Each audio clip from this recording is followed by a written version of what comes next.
అధ్యాయం.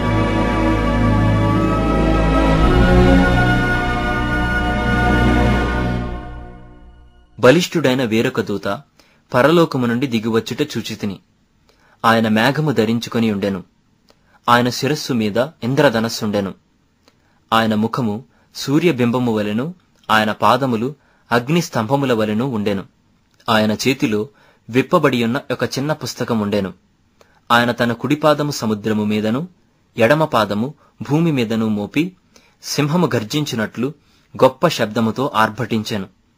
ఆయన ఆర్భటించినప్పుడు 7 ఉరుములు వాటి వాటి శబ్దములు పలికెను.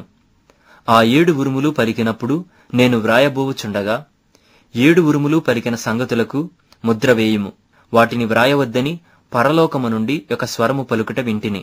మరియు సముద్రము మీదను భూమి మీదను నిలిచియుండగా నేను చూచిన ఆ దూత తన కుడిచెయ్యి ఆకాశము తట్టు ఎత్తి పరలోకమును అందులో ఉన్న వాటిని, భూమిని అందులో ఉన్న వాటిని, సముద్రమును అందులో ఉన్న వాటిని సృష్టించి యుగ యుగములు జీవించుచున్న వాని తోడు ఒట్టిపెట్టుకొని ఇక ఆలస్యముండదు గాని 7వ దూత పలుకు దినములలో అతడు బూర ఊదబోవుచుండగా దేవుడు తన దాసులకు ప్రవక్తలకు తెలిపిన స్వార్థ ప్రకారము దేవుని మర్మము సమాప్తమగునని చెప్పాను.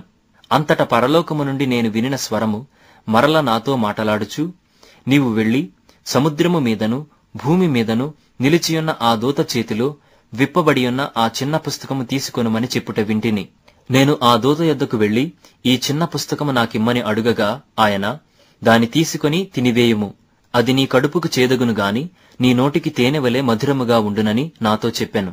అంతట నేను ఆ చిన్న పుస్తకమును దూత చేతిలో నుండి తీసుకొని దానిని తినివేసి తిని, అది నా నోటికి తేనెవలే మధురముగా ఉండెను గాని నేను దానిని తినివేసిన తరువాత నా కడుపుకు చేదాయను. అప్పుడు వారు, నీవు ప్రజలను గూర్చియు జనములను గూర్చియు ఆయా భాషలు మాటలాడు వారిని గూర్చియు అనేక మంది రాజులను గూర్చియు మరలా ప్రవచింపనగత్యమని నాతో చెప్పిరి.